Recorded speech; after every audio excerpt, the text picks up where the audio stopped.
सुबह का समय था। चंदनपुर गांव में हल्की धूप फैल चुकी थी। सरला देवी तैयार खड़ी थी। आज वो अपने बेटे अर्जुन के लिए लड़की देखने जा रही थी। सरला, चलो भी, देर हो रही है। आ रही हूँ जी। बस भगवान से यही प्रार्थना है, इस बार सब अच्छा हो जाए। माँ, आप इतना मत सोचो। जो आपको पसंद वही मेरी पसंद। थोड़ी देर बाद वे लड़की के घर पहुंच जाते हैं। साधारण सा घर, लेकिन सब कुछ बड़े सलीके से सजा हुआ। आइए आइए, आपका ही इंतजार था। नमस्ते, मैं सविता हूँ, आरती की माँ। तीनों अंदर बैठ जाते हैं। सविता बड़े ध्यान से उनकी खातिरदारी करने लगती है। ये है मेरी बेटी आरती, बहुत पढ़ी लिखी है और उतनी ही समझदार भी। सरला देवी ध्यान से सुन रही थी। उनके चेहरे पर हल्की संतुष्टि दिखने लगी। घर के सारे काम भी अच्छे से संभाल लेती है और खाना तो इतना स्वादिष्ट बनाती है कि हर कोई तारीफ करता है। बेटी, पढ़ाई कहाँ तक की है तुमने? जी, मैंने अभी कॉलेज की पढ़ाई पूरी की है। बहुत अच्छी बात है। आजकल पढ़ाई के साथ संस्कार होना सबसे जरूरी है। जी बिल्कुल, हमने इसे दोनों चीजें सिखाई हैं, पढ़ाई भी और घर संभालना भी। ये तो सच में अच्छी बात है। कुछ देर और हल्की बातचीत चलती है। फिर सरला रामप्रसाद की तरफ देखती हैं। दोनों के बीच बिना बोले ही सहमति हो जाती है। सविता जी, आपकी बेटी हमें बहुत पसंद आई। उसके व्यवहार और सादगी ने मन जीत लिया। जी, हमारी तरफ से भी पूरी सहमति है। ये तो बहुत खुशी की बात है। हमें भी आप लोग बहुत अच्छे लगे। कमरे में खुशी का माहौल बन जाता है और इसी के साथ ये रिश्ता पक्का हो जाता है। इसी तरह धूमधाम से अर्जुन और आरती की शादी हो जाती है। घर में नई बहू के आने से खुशी का माहौल था और आरती का शांत स्वभाव सबका दिल जीत चुका था। सुबह का समय था। आरती रसोई में चाय बना रही थी। अरे बेटा, तुम इतनी सुबह उठ गई? अभी तो तुम्हें आराम करना चाहिए था। नई नई शादी हुई है। माँ जी, ये घर अब मेरा भी है, तो इसकी जिम्मेदारी भी मेरी ही हुई ना। अच्छा लगता है जब अपने लोगों के लिए दिन की शुरुआत कुछ करके करूं। सच कहूँ बेटा, तुम्हारी यही सोच और अपनापन हमें बहुत अच्छा लगा। तुमने तो आते ही दिल जीत लिया। हल्की रोशनी में आरती तुलसी के पास दिया जला रही थी। तभी सरला की 3 सहेलियां वहां आकर रुक जाती हैं। देखो तो कितनी संस्कारी बहू है, शाम होते ही पूजा में लग गई। सच में आजकल ऐसी लड़कियां कहाँ मिलती हैं। बड़ी सादगी है इसमें। सरला की किस्मत तो सच में बहुत अच्छी है। आरती की नजर उन पर पड़ती है। वो तुरंत उठकर उनके पास आती है। अरे चाची जी, आप लोग बाहर क्यों खड़ी हैं? आइए ना, अंदर आइए। आइए चाची जी, आप लोग बैठिए, मैं माँ जी को बुलाती हूँ। माँ जी, बाहर आपकी सहेलियां आई हैं। अरे आप लोग, आइए आइए, बैठिए। बहू, सबके लिए चाय ले आओ। जी माँ जी। आरती के जाते ही औरतें मुस्कुराकर सरला की तरफ देखने लगती हैं। सच बता, तू तो बहुत किस्मत वाली निकली। इतनी अच्छी बहू मिली है तुझे। हाँ, हमने अभी बाहर देखा, कितनी लगन से काम कर रही थी। आजकल ऐसी बहुएं कहाँ मिलती हैं। सच कहूँ, आरती ने आते ही घर संभाल लिया। इतना अपनापन है उसमें कि कभी लगता ही नहीं कि ये नई है। एक हमारी बहू है, उसे तो बस अपने ही काम से मतलब रहता है, घर गृहस्थी से कोई लेना देना नहीं। सही कहा आपने। आजकल तो बहुएं जिम्मेदारी से दूर भागती हैं और एक आपकी बहू है, सब कुछ अपने आप संभाल रही है। भगवान का शुक्र है जो मुझे इतनी अच्छी बहू मिली। समय ऐसे ही बीतने लगता है। एक दिन दोपहर का समय था। घर में हल्की शांति थी। तभी दरवाजे पर दस्तक हुई। अरे अरे, समधन जी, आप आइए ना, अंदर आइए। आपने बताया भी नहीं कि आ रही हैं। सविता अंदर आती है और धीरे धीरे घर के चारों तरफ नजर डालती हैं। बस मन नहीं माना, सोचा अपनी बेटी को देखाऊं। अरे अब घबराने की कोई बात नहीं। आपकी बेटी यहाँ बहुत अच्छे से है। सच कहूँ तो उसने तो आते ही घर संभाल लिया है। सविता ये सुनकर हल्का सा राहत की सांस लेती हैं। तभी सरला आवाज लगाती है। आरती, जरा बाहर आओ बेटा, देखो कौन आया है। माँ, आप अचानक? क्यों, मुझे आने के लिए भी अब बताना पड़ेगा, या इतनी जल्दी पराई हो गई तू? ऐसी बात नहीं है माँ, बस अचानक आपको देखकर अच्छा लग रहा है। अरे बहू, अपनी माँ को खड़े खड़े ही बातें कराओगी क्या? अंदर लेकर जाओ, आराम से बैठो, मैं चाय बनाती हूँ। नहीं नहीं समधन जी, आप परेशान मत होइए, मैं तो बस आरती से मिलने आई थी। अरे ये क्या बात हुई? इतनी दूर से आई हैं और ऐसे ही वापस चली जाएंगी? कम से कम आज तो रुक जाइए, बल्कि मैं तो कहती हूँ 2-4 दिन यहीं रुकिए। नहीं समधन जी, रहने दीजिए, मैं फिर कभी आराम से आ जाऊंगी। देखिए, अब ये भी आपका ही घर है और हमें भी तो अच्छा लगेगा। बहू की माँ हमारे साथ रहेंगी तो घर में और रौनक हो जाएगी। माँ रुक जाइए ना, कुछ दिन मुझे भी अच्छा लगेगा। ठीक है, अगर तुम सब इतना कह रहे हो तो मैं कुछ दिन रुक जाती हूँ। शाम का समय था। आरती चुपचाप खाना बनाने में लगी हुई थी। उसके हाथ तेजी से काम कर रहे थे। दूसरी तरफ हॉल में सरला देवी अपने पति के साथ बैठी कुछ बातें कर रही थी। अब तो सच में सुकून मिल रहा है। बहू ने पूरा घर अपने हाथ में ले लिया है। हाँ, अब तुम्हें भी थोड़ा आराम मिल रहा है, वरना तुम ही सब संभालती थी। उसी वक्त थोड़ी दूर खड़ी सविता ये सब देख रही होती है। उसकी नजर पहले हॉल में बैठे दोनों पर जाती है। उसका चेहरा सख्त होने लगता है। वाह क्या बात है, खुद तो आराम से बैठकर बातें कर रही हैं और मेरी बेटी को रसोई में झोंक रखा है। उसकी आंखों में नाराजगी साफ दिखने लगती है। बहू नहीं, सीधी सी नौकरानी बना दिया है मेरी बेटी को। सारा काम बस इसी के सिर पर डाल दिया है इन्होंने। रात का सन्नाटा कमरे में फैला हुआ था। सविता और आरती आमने सामने बैठी थी। सविता कुछ पल तक आरती को गौर से देखती रही, फिर धीरे से बोली, आरती, एक बात पूछूं, तुझे सच में यहाँ सब ठीक लगता है? माँ आप ऐसा क्यों पूछ रही हो? सब ठीक ही तो है। ठीक है, सास तेरी पूरे घर की मालकिन बनी बैठी है और तू तो बस काम करने वाली बनकर रह गई है। माँ मैं बहू हूँ इस घर की, काम करना गलत नहीं है और माँ जी भी तो संभालती हैं सब। संभालती है या चलाती है? तुझे समझ क्यों नहीं आ रहा? तुझे इस घर में बहू नहीं नौकरानी बना दिया है और दामाद जी वो भी अपनी माँ के ही इशारों पर चलते हैं। कमरे में कुछ पल के लिए सन्नाटा हो जाता है।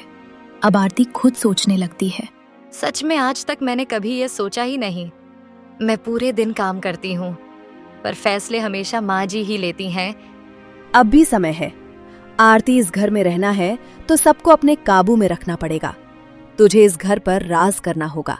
शायद आप सही कह रही हो माँ, अब मुझे बदलना ही होगा। अगली सुबह सविता के जाने के बाद आरती का व्यवहार साफ बदल चुका था। आरती बेटा, चाय बना दे, सब उठ गए हैं। माँ जी मैं बाकी काम कर लूंगी, आप चाय बना दीजिए। क्या हुआ बेटा, तबीयत ठीक नहीं है क्या?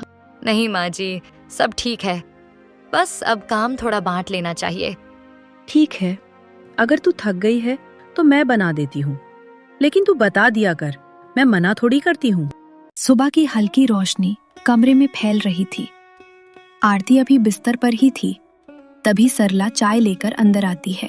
आरती बेटा, उठ जा, चाय ले ले, ठंडी हो जाएगी इसलिए सोचा तुझे दे जाऊं। वहीं रख दीजिए माँ जी, मैं पी लूंगी।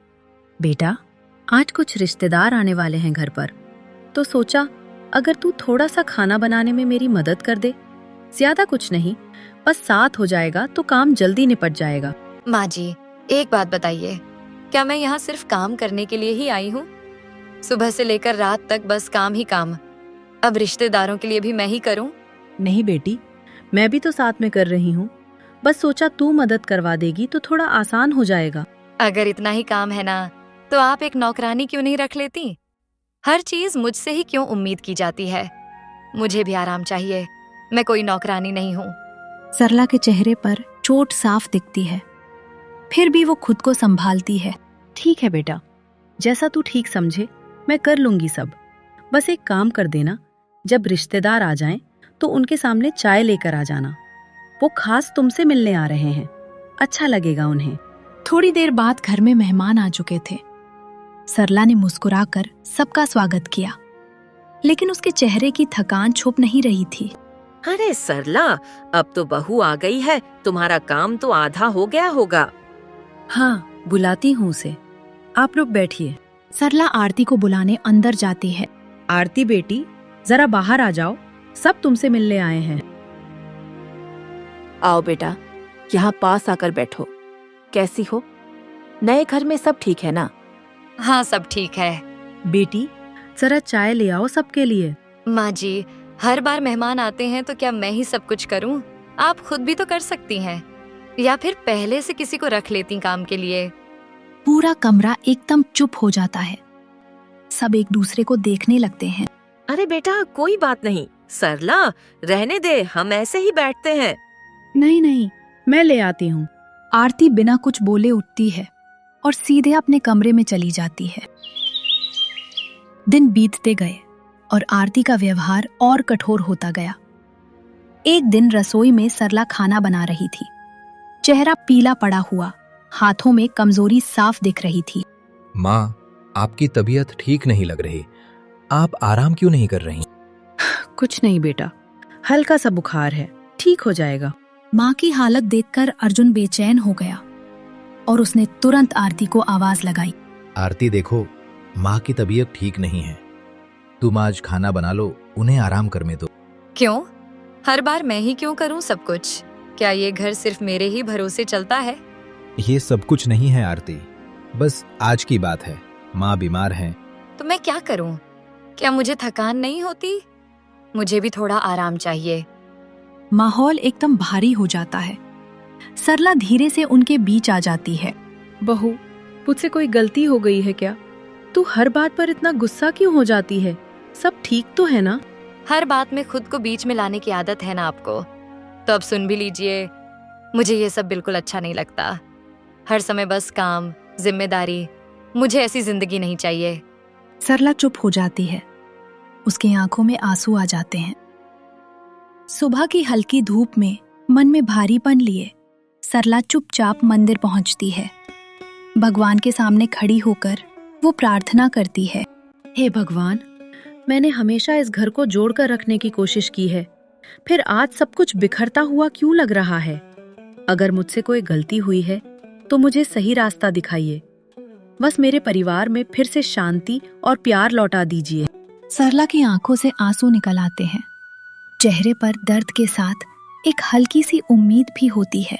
वो चुपचाप मुड़ती है और मंदिर से बाहर निकल जाती है। इधर आरती अपनी माँ साविता से फोन पर सरला की बुराइयां बता रही थी। माँ, यहाँ मेरी कोई कदर ही नहीं है। माँ जी बस सामने से मीठा बोलती है, लेकिन सारा काम मुझसे ही करवाती है। मैंने पहले ही कहा था बेटा, ये सब दिखावा है उनका। जब तक तेरे सास ससुर इस घर में हैं, तो कभी अपने हिसाब से नहीं जी पाएगी। पर माँ, अर्जुन ऐसा कभी नहीं करेगा। वो अपने माँ बाप को बहुत मानता है। सीधे नहीं करेंगे, पर तुझे करवाना पड़ेगा। थोड़ा रो, थोड़ा दुख दिखा, धीरे धीरे उसके मन में बात डाल।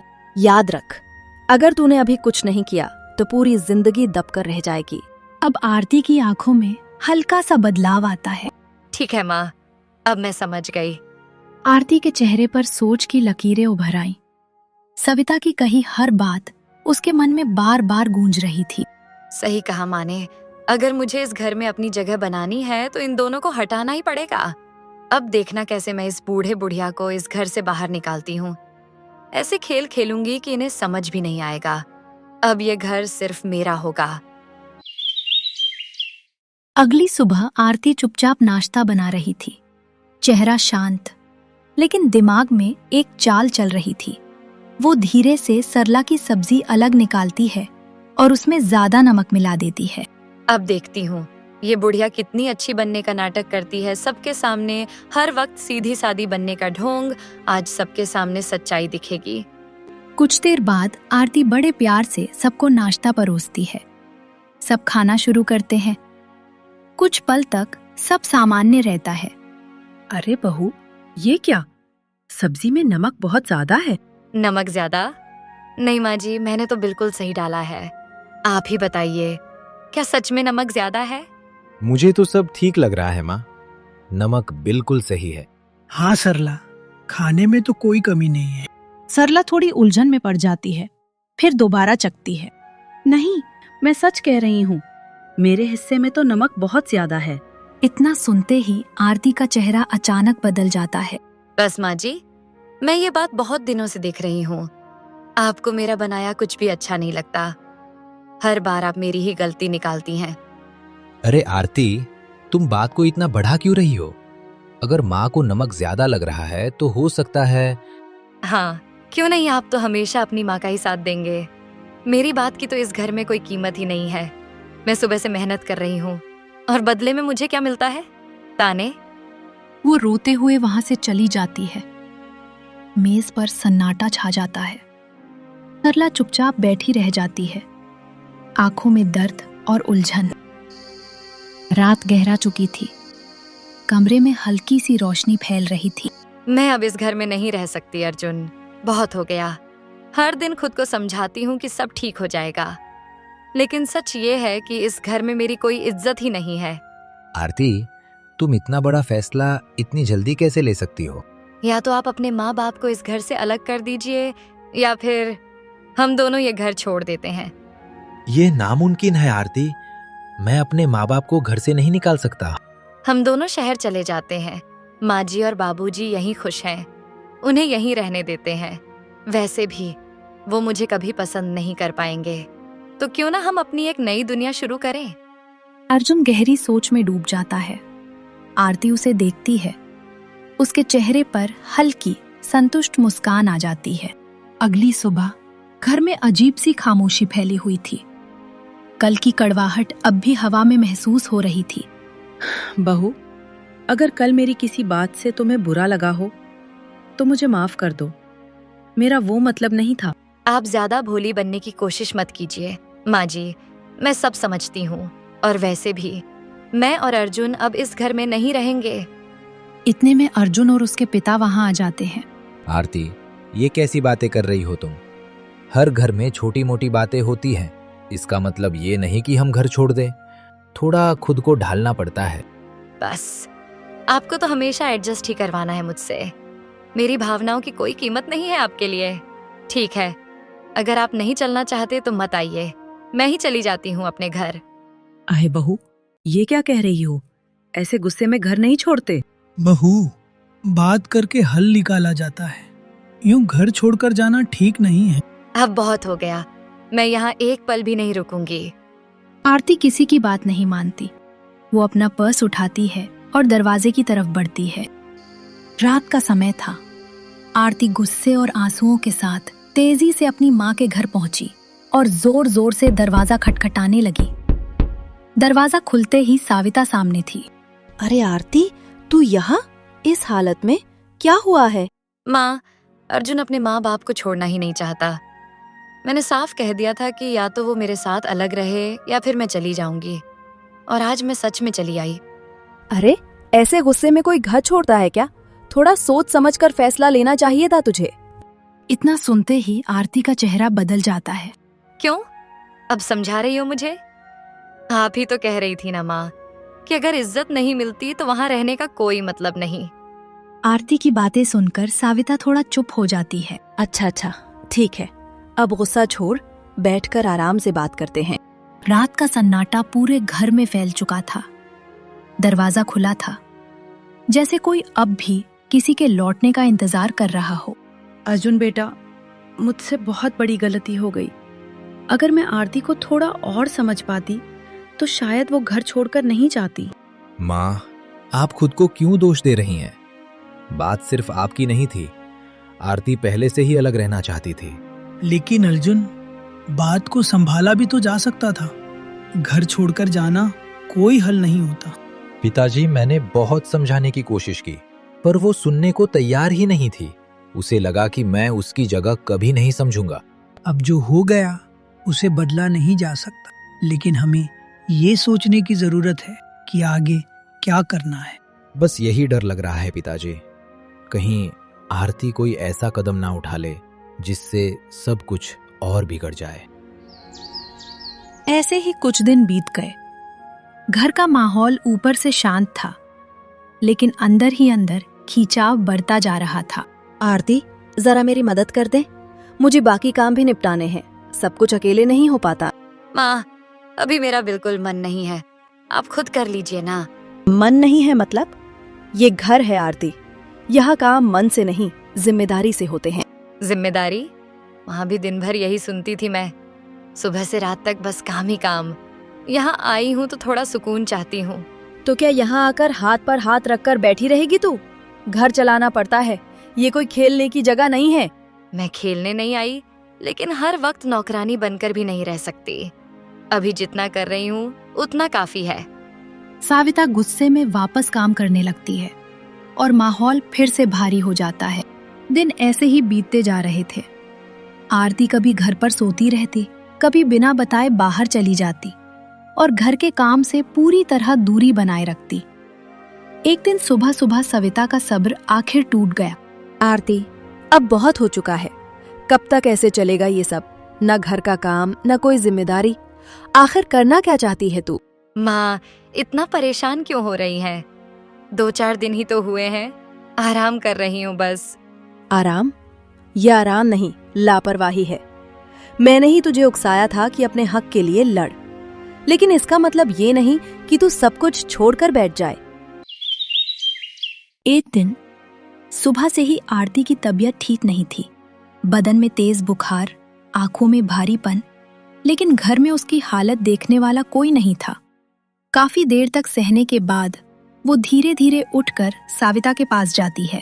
माँ, मेरी तबीयत बहुत खराब लग रही है, आप मुझे कुछ पैसे दे दीजिए, मैं दवाई ले आऊं। मेरे पास फालतू के पैसे नहीं हैं। तुम्हारी जरूरतें पूरी करना तुम्हारे पति की जिम्मेदारी है। मैं उनसे कैसे मांगू माँ? मैं तो सबसे लड़कर यहाँ आई हूँ, अब कैसे जाऊं उनके पास? तो क्या सोचकर आई थी यहाँ कि मैं तुझे बैठाकर खिलाऊंगी, पिलाऊंगी और तेरे नखरे उठाऊंगी? जब इतनी ही अकड़ थी ना, तो अब खुद ही संभाल अपनी हालत। हर चीज माँ बाप नहीं संभालते। उस पल आरती को पहली बार एहसास हुआ, जिस माँ पर भरोसा करके वो अपना घर छोड़ आई थी, आज उसी माँ के लिए वो सबसे बड़ा बोझ बन चुकी थी। दिन बीतते गए। आरती की तबीयत अब पहले से भी ज्यादा खराब होने लगी थी। बदन में जान नहीं थी, लेकिन घर में उसकी हालत देखने वाला कोई नहीं था। मैं कितनी गलत थी, अपने ही घर को छोड़कर चली आई। जिन लोगों ने मुझे अपनाया, उन्हीं को कितना बुरा भला कहा। मुझे उनके पास जाना होगा, मुझे माफी मांगनी होगी, चाहे वो मुझे माफ करें या नहीं। आरती की हालत बहुत खराब थी, लेकिन वो किसी तरह हिम्मत करके ससुराल पहुंच जाती है। तभी उसकी तबीयत अचानक और बिगड़ जाती है और वो जमीन पर गिर जाती है। सरला उसे देख लेती है। हे भगवान, बहू आरती, ये क्या हो गया तुम्हें? अर्जुन, जल्दी आओ, देखो आरती को क्या हो गया है। कुछ ही पल में अर्जुन और घर के बाकी लोग बाहर आ जाते हैं।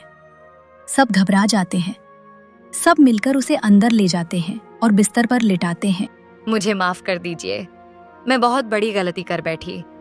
जिस घर ने मुझे इतना प्यार दिया, मैंने उसी घर को गलत समझ लिया। मैंने आपको पराया समझा, जबकि आप सब तो मेरे अपने थे। बस कर बेटा, इतना मत रो। गलती इंसान से ही होती है, लेकिन जो उसे समझ जाए वही बड़ा होता है। माँ जी, आपने मुझे बेटी की तरह रखा और मैंने आपको ही गलत समझ लिया। मैं आपके प्यार के लायक नहीं हूँ। गलती हर इंसान से होती है बहू, फर्क बस इतना होता है कि कोई उसे छुपाता है और कोई उसे स्वीकार कर लेता है। आरती, तुमने देर की, लेकिन लौट आई, बस यही काफी है। मैं वादा करती हूँ, अब कभी किसी को गलत नहीं समझूंगी। मैं इस घर को हमेशा अपना मानूंगी।